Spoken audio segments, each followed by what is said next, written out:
What's going on, Guardians? Your boy Sly here, and I'm back, guys. Finally, I am back. Destiny vids are here, and just in time for the countdown. 19 days and Rise of Iron will be ours! I cannot wait, guys. It's been a year since we've had new content, and I started this channel like just a few months after Taken King launched. So it's going to be nice to be able to report back new secrets, new discoveries, methods for the raid, strikes, leveling, I mean the works. I, for one, am super excited about that. But glad to be back, ladies and gents. Sorry about the extended absence, but I had to get that capture card repaired before Rise of Iron, and that was the best time to do so.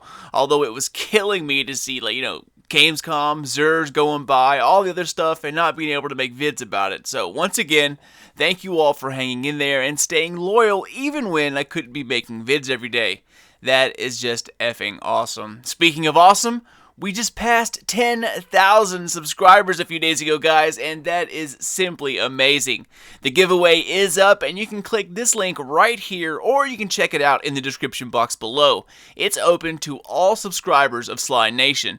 Just watch the video, comment something awesome with hashtag Sly Nation in it, and poof, you are all set to win. I'll be picking winners September 16th. Free Rise of Iron DLCs and a pair of Turtle Beach headset for the first place. So definitely check that out. It's totally worth it, and it's just my way of saying thanks. Alright, so let's get back into the rhythm, shall we? As you can see, Xurs Garden is in full bloom and his gang tag is front and center. But where is this magical mystery kelp-faced man? He is in the tower ship hangar. Just stick to the right once you land and you'll see him on the landing observation area. And if you're quick enough, you'll actually be able to see your ship land and dock into the tower. It's pretty sweet. Alright, well here he is. Let's take a look. And boom, look at that, guys. 2 words, RIP Crucible. Alright, well let's dive in. First up, we have an exotic Titan helmet, the Eternal Warrior. Next, a classic hunter exotic, the Knucklehead Radar, and for the Warlock, we get passed by again with the Obsidian Mind. As for weapons this week, we have the infamous The Last Word, and for engrams, a Legacy Year 1 Heavy Engram. Don't waste your coins on these anymore, y'all. Now is the time to start being frugal and saving your coins and or farming for strange coins. That's the best way to go. Xur is going to be one of your guaranteed exotic sources come Friday, the first week Rise of Iron's out, and if he's selling engrams that are known to have new exotics in them, I'd save up for those, or at least whatever he's selling, and the following week will be the same thing. So start saving those coins, guys. Alright, so on to curios. We have the 2 Sparrow upgrades, the blue plasma drive, and then the red stealth drive. Then the usual 3 packs of heavy synth, the 5-pack, 3 of coins, the very useful but super expensive glass needles, and then let's just pretend this doesn't exist down here at the bottom. Okay, so let's check these babies out in detail, and first up, the Eternal Warrior. Exotic perk is called Resolute. Gain Unstoppable for Fist of Havoc. 36-35 Intellect Discipline, and I'd go for Discipline all day. Secondary perks are Ashes to Assets, bonus super energy on grenade kills, and heavy lifting. Bonus super energy on heavy weapon kills. Finally, we have Better Already. Shields start to recover immediately after picking up an orb. The Eternal Warrior is one of those exotics where you just kind of say, meh. It's great at what it does, but it's super specific and really only helpful in PvP. But in PvP, there are way better exotics out there that give you an advantage. Unless you constantly keep getting killed right before you use your Fist of Havoc, and this is excluding suppression grenades, then this helmet would be for you. However, is it worth the coins right now? I personally don't think so. It's a great placeholder until you wear something for a specific need, but I just can't get over that stone face, man. The Helm of Immos Light is a way better helmet, and it does the exact same thing and more. So unless the collector inside of you needs this, this is a pass, guys. Besides, if you keep getting killed right before or during your super, select Unstoppable in your skill tree, and boom, problem solved. Same talent without the creepy face.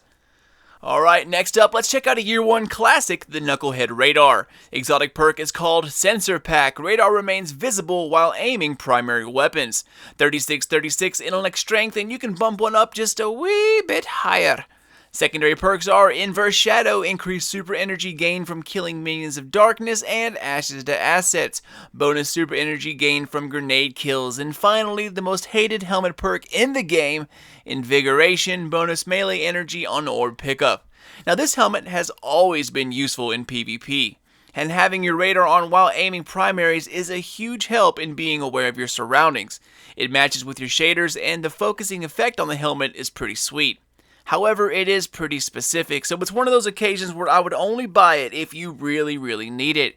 It's not that useful in PvE, and since my mind is on Rise of Iron, this would be another skip. Save those coins, guys. But again, it is a useful helmet, and if you main a hunter and also a huge PvP player, this is a good helmet. So the choice is totally up to you. I would wait because it seems that year 1 helmets like these drop out of engrams a lot more than the newer ones, so you're bound to get it soon enough. Alright, so the last armor piece for the day is for my manlock, the Obsidian Mind. Exotic perk is called Insatiable. Nova Bomb kills reduce the cooldown of your next Nova Bomb.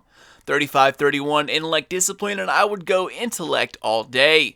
Secondary perks are Inverse Shadow, increased super energy gain from killing minions of darkness, and Second Thoughts, bonus super energy from special weapon kills on minions of darkness. Finally, another disappointing helmet perk, Innervation, bonus grenade energy on orb pickup. Okay, so I may down talk this helmet, but it's actually pretty good, guys. However, very specific. When you use your super, you're draining your super energy bar back down to 0. So everything you kill with your super doesn't refill the bar. This helmet, however, will keep track of your Nova Bomb kills and add those back to your energy bar. So basically, you get to start at 15 or 20% ahead of other subclasses that would see 0 energy returned, even if they killed 100 enemies with their super. So while it is a neat trick, it isn't something that is groundbreaking. When the Challenge of Elders has super kills as its bonus for the week, this helmet is great when you pair it with Bad Juju and Energy Drain. It's also great for extra Nova Bombs in the Crucible, but that's about it. There really isn't that much of a need for it. So again, save your coins, y'all. I'd only get this if you're super serious about the Prison of Elders, and that's even if you use a Void Walker in PoE. So once again, it's also a year 1 helmet. You'll see this thing all the time, at least I do, and I'm sure you'll get it eventually. Alright y'all, that's it for armor. So next up, let's get to the sexiness of the week, and that is the last word. Now, like most exotic weapons out there are a few reasons why it's an exotic.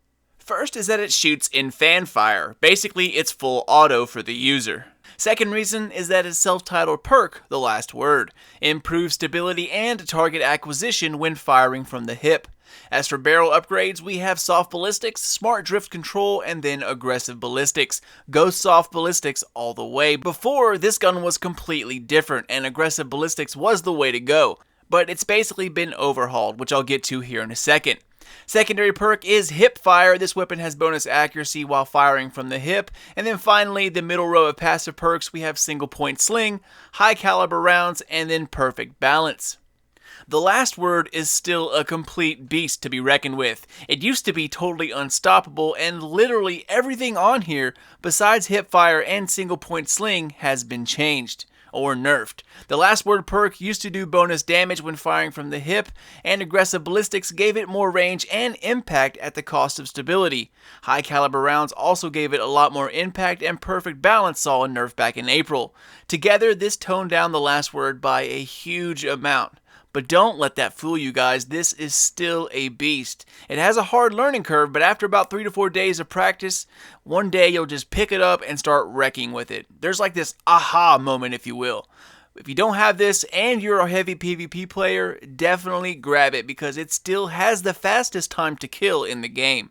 Learn to hipfire this weapon by keeping your view centered. I did a sniping tutorial like a very long time ago. It's one of my first videos, and it's probably embarrassingly old by now, but that will also help you on firing the last word. On my channel, look for Sniping 101 in my playlists. Use the same kind of stance that I teach you in that video and the same kind of stance you do as in sniping. Keep your view upwards and always keep your target's head in the center of your screen.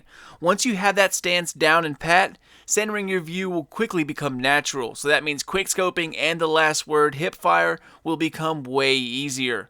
If you don't have it, grab this beast, but be patient, guys. If you're a PvE person, this gun is terrible for PvE, but fun to use no matter the situation. So again, totally up to you, but remember, Rise of Iron, just a few weeks away.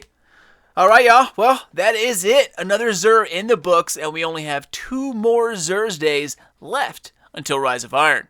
I don't know about you all, but I am stoked for this, y'all. It has been a long time coming. Once again, thanks for everyone's patience out there when I was away, and let's hope that this shit never happens again. Alright, so if you want to stay up to date on everything Rise of Iron or upcoming news about The Division, follow me on Twitter at Sly Nation. It's the best place to keep up to date on new vids coming out of my channel and breaking news about our favorite games. Glad to be back, guys. Keep an eye out for more videos coming out of Sly Nation here very soon. But until then, this is your boy Sly. Done, gone, out.